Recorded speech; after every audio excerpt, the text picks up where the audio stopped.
आज के इस वीडियो में हम आपको एक ऐसी कहानी सुनाएंगे जिसे सुनकर आप बिल्कुल हैरान रह जाएंगे और आपका दिल लरज उठेगा।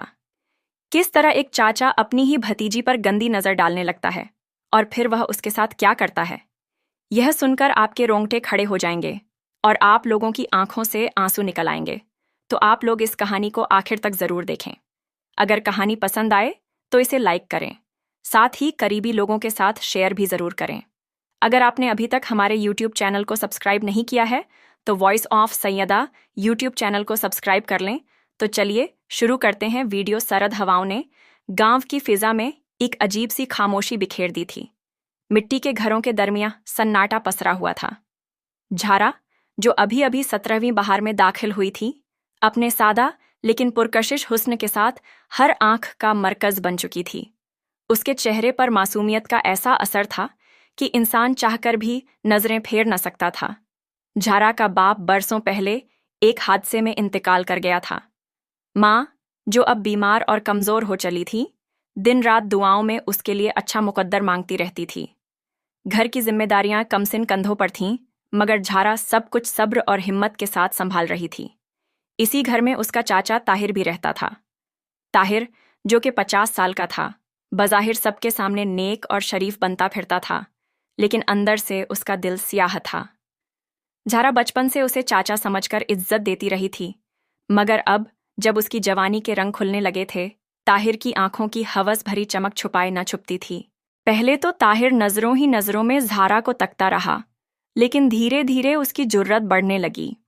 वह छोटी छोटी बातों में उसे हाथ लगाने की कोशिश करता, कभी बालों को सहलाने के बहाने, कभी दुपट्टा सीधा करने के बहाने उसे छूने की कोशिश करता। झारा को ताहिर के इन हरकतों से एक अजीब सा डर महसूस होने लगा था। एक रोज जब घर में कोई मौजूद न था, ताहिर ने झारा को आवाज देकर अंदर बुलाया। बेटी ज़ारा, ये देखो, तेरी माँ के लिए दवाइयाँ लाया हूँ, ताहिर ने मीठी आवाज में कहा। मगर ज़ारा का दिल अजीब तरह से कांप उठा। उसे ताहिर की आवाज में आज अजीब सी गर्मी महसूस हो रही थी। वह डरते डरते कमरे के दरवाजे पर रुकी रही। ताहिर ने आगे बढ़कर दरवाजा बंद कर दिया। अब ज़ारा और ताहिर आमने सामने थे, दरमियां सिर्फ हवस का बोझिल साया था। ज़ारा ने घबराकर दरवाजा खोलने की कोशिश की, मगर ताहिर ने उसका रास्ता रोक लिया। डरती क्यों हो बेटा, मैं तो तुझसे बहुत मोहब्बत करता हूं। ताहिर की आवाज में अब वहशीपन साफ झलक रहा था। ज़ारा की आंखों से आंसू छलक पड़े। उसे अपने बाप की याद आई, जो अगर जिंदा होता तो ये नौबत न आती। वह कांपती हुई पीछे हटने लगी, मगर ताहिर आगे बढ़ा। उस लम्हे ज़ारा ने अपने अंदर की सारी ताकत जमा की और जोर से चिल्लाई। उसकी चीख सुनकर पड़ोस से एक बूढ़ी खातून दौड़ी चली आई। दरवाजा पीटने लगी। क्या हुआ ज़ारा, दरवाजा खोलो। ताहिर हड़बड़ाया और पीछे हट गया। ज़ारा ने फुर्ती से कुंडी खोली और बाहर भाग गई। उसकी सांसें तेज चल रही थीं, दिल धक धक कर रहा था। लेकिन अब ज़ारा ने फैसला कर लिया था, वह चुप न रहेगी। ताहिर के गुनाह का पर्दा फाश करेगी। गांव के कच्चे रास्तों पर नंगे पांव दौड़ती ज़ारा का दुपट्टा उड़ता चला जा रहा था। आंसुओं ने उसके रुखसारों को भिगो डाला था, मगर अब उसके दिल में खौफ से ज्यादा गुस्सा और इंसाफ की आग धड़क रही थी। वह सीधे मौलवी साहब के घर पहुंची, जो पूरे गांव में इज्जत और अदब की नज़र से देखे जाते थे। दरवाज़ा खटखटाते हुए उसने पुकारा, मौलवी साहब, मौलवी साहब, मेरी मदद कीजिए। मौलवी गुलाम हसन, जो नमाज की तैयारी कर रहे थे, घबराकर बाहर आए। ज़ारा की हालत देखकर वह सन्न रह गए। क्या हुआ बेटी, ये क्या हाल बना रखा है, उन्होंने फिक्र से पूछा। ज़ारा फूट फूट कर रो पड़ी और सारी दास्तान बयान कर दी। ताहिर की घिनौनी हरकतें सुनकर मौलवी साहब का चेहरा सख्त हो गया। बेटी, तू बिल्कुल घबराना नहीं। अल्लाह हक़ और इंसाफ करने वालों का मददगार है। हम सब मिलकर तेरी हिफाजत करेंगे, मौलवी साहब ने भरोसा दिलाया। गांव के चौधरी और बुजुर्गों को फौरन बुलाया गया। थोड़ी ही देर में मस्जिद के आंगन में लोग जमा होने लगे। हर किसी के चेहरों पर ताज्जुब और गुस्से के मिले जुले जज्बात थे। ज़ारा, जो अब तक कांप रही थी, हिम्मत जमाकर सबके सामने खड़ी हुई। उसने नर्म मगर कांपती आवाज में अपनी पूरी बात बयान कर दी। ताहिर की गंदी निगाहें, उसका छूने की कोशिश करना और आज की वहशी हरकत का जिक्र किया। चौधरी अमीन, जो गांव के सबसे बड़े बुजुर्ग थे, गुस्से से कांपते हुए बोले, अगर ये इल्ज़ाम सही साबित हुआ तो हम ताहिर को ऐसा सबक सिखाएंगे कि फिर कोई मर्द ऐसी हरकत करने की जुर्रत न कर सके। ताहिर को बुलवाया गया। वह पहले तो चुप रहा, फिर बातें बनाने लगा। ये लड़की झूठ बोल रही है, मेरी इज्जत खराब करने पर तुली है, मुझे बदनाम करना चाहती है। मगर झारा की आंखों में सच्चाई की चमक थी और ताहिर के चेहरे पर हवस और झूठ का दाग साफ झलक रहा था। गांव के लोग ताहिर के चाल ढाल से वाकिफ थे। कई औरतों ने भी धीरे धीरे अपने पुराने तजुर्बात बताने शुरू कर दिए कि कैसे ताहिर ने पहले भी औरतों को गलत नजरों से देखा था, मगर सब शर्म और डर के मारे चुप रह गई थीं। अब माहौल बदल चुका था। झारा की हिम्मत ने बाकियों को भी बोलने का हौसला दिया था। मौलवी साहब ने फैसला सुनाया, ताहिर को गांव की पंचायत के सामने पेश किया जाएगा, उसकी सख्त सजा मुकर्रर होगी। झारा ने राहत की एक गहरी सांस ली। पहली बार उसे महसूस हुआ कि वह अकेली नहीं है। अब उसे अपने लिए लड़ना है, और उन सब के लिए भी जो सालों से चुप रहकर जुल्म सहती आई थीं। रात की तारीकी पूरे गांव पर छा चुकी थी, मगर मस्जिद का आंगन अब भी लोगों से भरा हुआ था। दियों की हल्की रोशनी में हर चेहरा सख्त और गुस्से से भरा नजर आ रहा था। झारा एक कोने में बैठी हुई थी, मगर उसकी आंखों में अब डर के बजाय हिम्मत और सफाई की चमक थी। चौधरी अमीन ने सबको खामोश रहने का इशारा किया और बुलंद आवाज में कहा, ताहिर को सामने लाया जाए। दो नौजवान जो ताहिर को पकड़े हुए थे उसे घसीटते हुए आंगन के बीचों बीच ले आए। ताहिर का चेहरा जर्द पड़ा था और कपकपाहट उसके जिस्म से जाहिर हो रही थी। ताहिर, चौधरी अमीन ने कड़कती आवाज में कहा, झारा ने तुझ पर इल्जाम लगाया है कि तूने उसकी इज्जत पर हाथ डालने की कोशिश की, और अब गांव की दीगर औरतों के बयानात से भी यह साबित हो गया है कि तू एक नीच और घिनौना इंसान है। क्या तुझे अब भी कुछ कहना है? ताहिर ने घबराई हुई आवाज में सफाई देने की कोशिश की। मैं बेकसूर हूं, यह सब मेरी खिलाफ साजिश है। चौधरी ने हाथ उठाकर उसे खामोश कर दिया। तेरी जुबान से निकले हर लफ्ज में झूठ की बू आती है। गांव की पंचायत ने फैसला कर लिया है, तेरे लिए अब माफी का कोई रास्ता नहीं बचा। मौलवी साहब ने आगे बढ़कर ऐलान किया, ऐसे बदबख्त आदमी को इस पाक गांव में जगह नहीं दी जा सकती। हम सब की इजाजत से उसे गांव से हमेशा के लिए निकाल दिया जाएगा। न कोई उसका हाल पूछेगा, न कोई उसे अपने घर में घुसने देगा। लोगों ने एक आवाज में तायद की। ताहिर के चेहरे से हवाइयां उड़ने लगीं। वह गिड़गिड़ाया, रोया, मगर अब किसी के दिल में उसके लिए कोई हमदर्दी नहीं थी। दो मर्दों ने उसे पकड़कर गांव के बाहर धकेल दिया। उसकी चीखें और फरियादें सर्द हवाओं में गुम होती चली गईं। झारा एक कोने से ये सब देख रही थी। उसके दिल में एक अजीब सी कशमकश थी, दर्द भी, राहत भी। अब उसे पता था कि जब कोई मजलूम चुप्पी तोड़ देता है तो जालिम की जमीन दरक जाती है। चौधरी अमीन झारा के पास आए। बेटी, आज तूने बहादुरी की मिसाल कायम की है। तेरी हिम्मत ने सब औरतों को आवाज दी है। झारा ने आंखों में चुपचाप आंसू समेटते हुए सर झुका लिया। उसे एहसास था कि लड़ाई अभी पूरी खत्म नहीं हुई। उसे अब अपना सर बुलंद रखकर जिंदगी के नए सफर पर बढ़ना था। सुबह की पहली किरणें जब गांव की कच्ची गलियों पर बिखरने लगीं तो पूरा माहौल एक अजीब सी खामोशी में लिपटा हुआ था। ताहिर को गांव से निकाल देने के बाद लोगों के दिलों में एक अजीब सुकून था, मगर साथ ही एक गहरी सोच भी तारी थी कि कितने बरसों से एक दरिंदा उनके बीच छुपा बैठा था और किसी ने कुछ नहीं कहा। झारा के घर का माहौल भी बदल गया था। माँ की आंखों में फख्र था, मगर साथ ही उसकी पेशानी पर फिक्र की लकीरें गहरी हो गई थीं। मगर गांव की कुछ औरतें जो सालों से अपने सीने में जुल्म की कहानियां दबाए बैठी थीं, अब झारा के पास आने लगीं। हर रोज कोई ना कोई बुर्के में लिपटी औरत उसके घर आकर अपनी दास्तान सुनाती। किसी ने बताया कैसे ताहिर ने उसकी बेटी को तंग किया था, किसी ने कहा कैसे वह रास्ते में गंदी नजरें डाला करता था। झारा हर दफा उन औरतों को तसल्ली देती, उनका हाथ थामती और कहती, अब वक्त आ गया है कि हम सब मिलकर आवाज उठाए, किसी और ताहिर को फिर से पैदा नहीं होने देंगे। मौलवी साहब और चौधरी अमीन ने भी गांव की पंचायत में ऐलान किया कि अब से अगर कोई मर्द किसी लड़की या औरत पर बुरी नजर डालेगा तो उसके खिलाफ फौरन कार्रवाई की जाएगी। मस्जिद में जुमे के खुतबे में भी मौलवी साहब ने खुलकर इस मसले पर बात की कि इस्लाम में औरत की इज्जत को क्या मुकाम हासिल है और कैसे किसी औरत को तंग करना गुनाह अजीम है। धीरे धीरे गांव में जागरूकता फैलने लगी। जारा का नाम अब लोगों की जबानों पर अदब और फख्र के साथ लिया जाने लगा। बच्चे उसे देखकर मुस्कुराते और बूढ़ियां उसे दुआएं देतीं। मगर जारा जानती थी कि ये तो महज शुरुआत थी। सच्ची तब्दीली तब आएगी जब हर लड़की अपने हक के लिए बेझिझक आवाज उठाएगी, और इस रास्ते पर वह खुद सबसे आगे चलने का इरादा कर चुकी थी। दिन गुजरते गए और झारा ने खुद को नए मकसद के साथ मसरूफ कर लिया। उसने ठान लिया था कि गांव की बच्चियों को पढ़ाई के जरिए मजबूत बनाएगी, ताकि वह कभी भी किसी ताहिर जैसे शख्स का शिकार न बन सके। उसने गांव की मस्जिद के पीछे वाले पुराने कमरे में छोटी सी तालीमी बैठक कायम की। शुरू शुरू में सिर्फ 4-5 बच्चियां आईं, मगर झारा ने हार नहीं मानी। वह सारा दिन उनके साथ बैठती, उन्हें किताबों का मतलब समझाती और जिंदगी के असल सबक सिखाती, हिम्मत, इज्जत और खुददारी के सबक। गांव की कुछ तंग सोच रखने वाली औरतों ने पहले तो इसका खूब मजाक उड़ाया। लड़कियों को पढ़ाकर क्या करेगी, वह कहती। मगर जब उन्होंने देखा कि बच्चियां पहले से ज्यादा समझदार, खुददार और बोलने वाली हो रही हैं, तो उनकी सोच में भी धीरे धीरे तब्दीली आने लगी।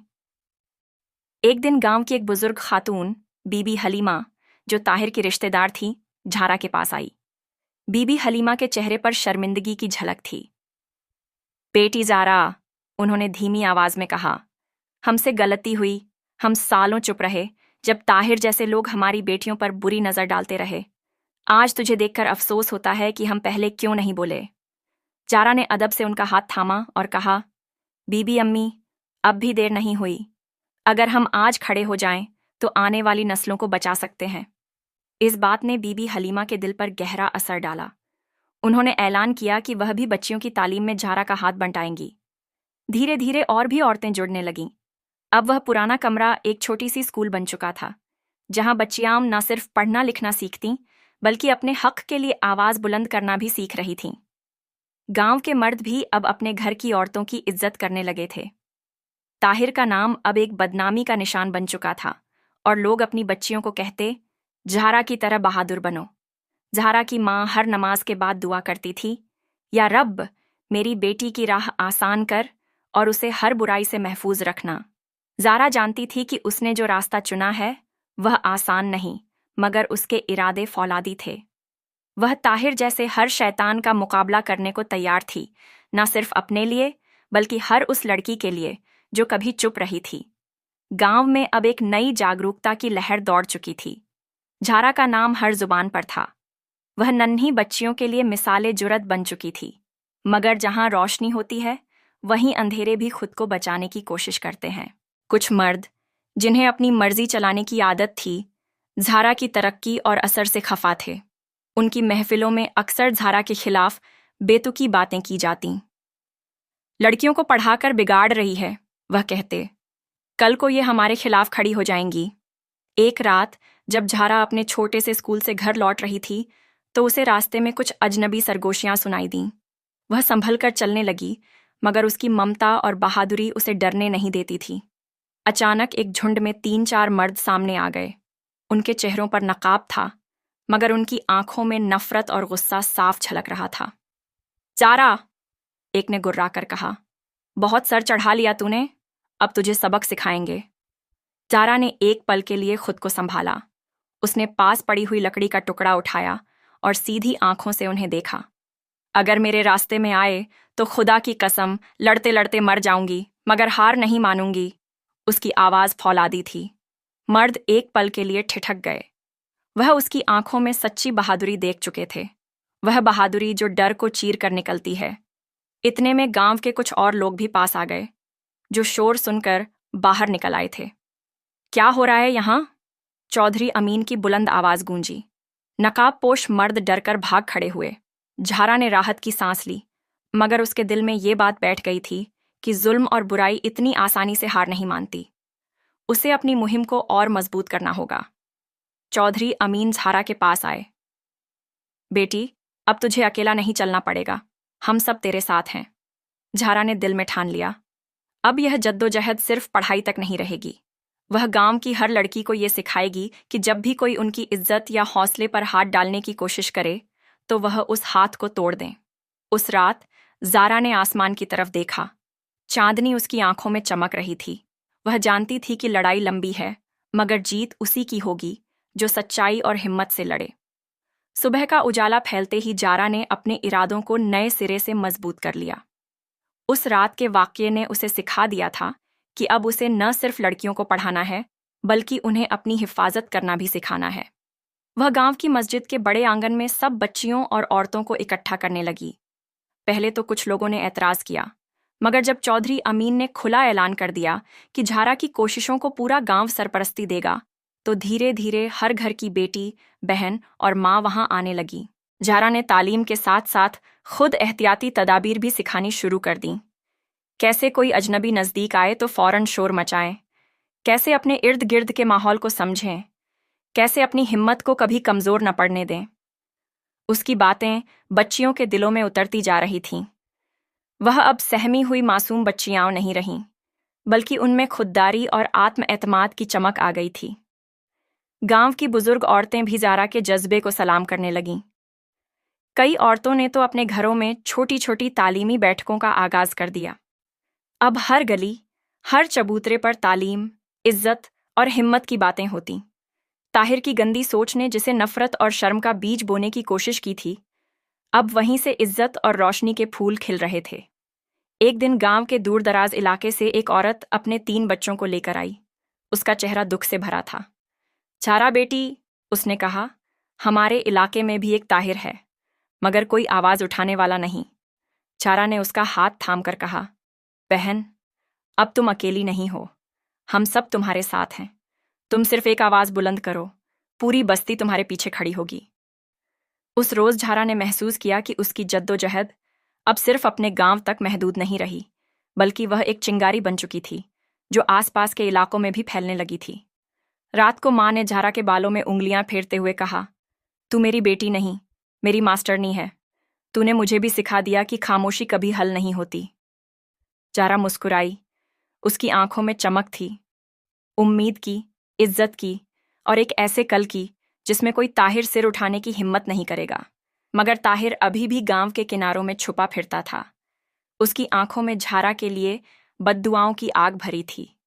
वह जानता था कि उसकी इज्जत, उसकी ताकत और उसका खौफ सब कुछ झारा ने खत्म कर दिया था, मगर उसके अंदर का जहर अभी पूरी तरह सूखा नहीं था। एक दिन जब झारा स्कूल से वापस आ रही थी, उसे महसूस हुआ कि कोई उसका पीछा कर रहा है।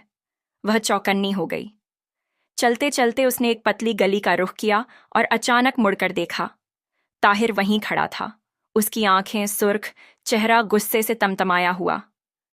बहुत उड़ने लगी हो जारा, वह बड़बड़ाया। तुम्हें सबक सिखाना जरूरी हो गया है। जारा ने ठंडे लहजे में जवाब दिया, तेरी असलियत अब सब जान चुके हैं ताहिर, तेरे पास सिर्फ धमकियां बची हैं।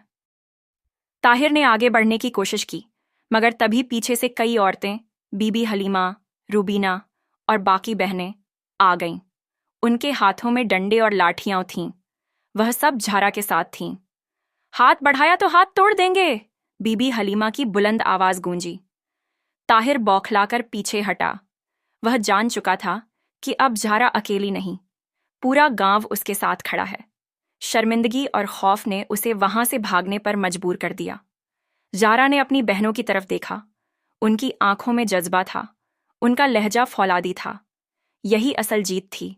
खौफ अब ताहिर के चेहरे पर था, जारा के नहीं। उस रात जारा ने अल्लाह के सामने सजदा करते हुए रोते हुए दुआ की, या रब, मेरी कौम की बच्चियों को हमेशा महफूज रखना, उन्हें हिम्मत और हौसला अता कर। उसकी आंखों से गिरते आंसू गवाही दे रहे थे कि जब एक लड़की जागती है तो सदियों की जंजीरें टूटने लगती हैं। ताहिर के भागने के बाद गांव में एक अजीब सी खामोश तसल्ली फैल गई थी। लोग अब खुलकर झारा की हिमायत करने लगे थे। हर घर से दुआएं निकलतीं। हर माँ अपनी बेटी को झारा की मिसाल देकर हिम्मत सिखाती। मगर झारा जानती थी कि एक जहर जब जड़ें जमा लेता है तो उसे सिर्फ एक आदमी के भागने से खत्म नहीं किया जा सकता। वह अब और भी मजबूत इरादे के साथ अपनी मुहिम में लगी रही। गांव के बड़े बड़े बुजुर्गों ने मिलकर पंचायत बुलाई। इस बार पंचायत का मौजू ताहिर जैसे दरिंदों के खिलाफ सख्त कानून बनाना था। चौधरी अमीन ने ऐलान किया, जो कोई भी किसी बच्ची, किसी औरत की इज्जत पर नजर डालेगा, उसे गांव से बेदखल कर दिया जाएगा। पूरा गांव एक आवाज में बोला, हाँ, हमें अपनी बेटियों की इज्जत की हिफाजत करनी है। इस ऐलान के बाद गांव में एक नई तहजीब ने जन्म लिया। लड़कियों को अब स्कूल जाने से पहले डर नहीं लगता था। वह अपने सर ऊंचे करके गलियों में गुजरती और हर निगाह में इज्जत और एहतिराम होता। झारा के लिए यह सब किसी ख्वाब जैसा था। वह जानती थी कि यह आसान नहीं था, मगर अब वह सिर्फ एक लड़की नहीं थी, वह एक तहरीक थी, एक इनकलाब थी। एक दिन झारा अपने स्कूल में बैठी, बच्चियों को पढ़ा रही थी, जब चौधरी अमीन वहां पहुंचे। उन्होंने मुस्कुराते हुए झारा के सर पर हाथ फेरा। बेटी, उन्होंने कहा, तेरी वजह से हमारा गांव अब मिसाल बन गया है। आसपास के इलाकों से लोग आकर हमसे पूछते हैं कि हमने ये कैसे किया। झारा की आंखें भीग गईं, मगर उसकी आवाज में फख्र था। चौधरी साहब, मैंने कुछ नहीं किया। यह हमारी बहनों, हमारी माँओं और हमारी बेटियों की हिम्मत है। चौधरी अमीन ने सब बच्चियों की तरफ देखा और कहा, यही बच्चियां हमारा कल हैं और हम अपने कल को महफूज बनाएंगे। उस दिन झारा को एहसास हुआ कि असल ताकत बंदूक या डंडे में नहीं, बल्कि हिम्मत और इल्म में होती है। जब दिलों में रोशनी होती है तो अंधेरे अपने आप भाग जाते हैं। तो प्यारे दोस्तों, यह थी हमारी आज की कहानी। वीडियो पसंद आई हो तो इसे लाइक करें, शेयर करें और चैनल को सब्सक्राइब कर लें। शुक्रिया।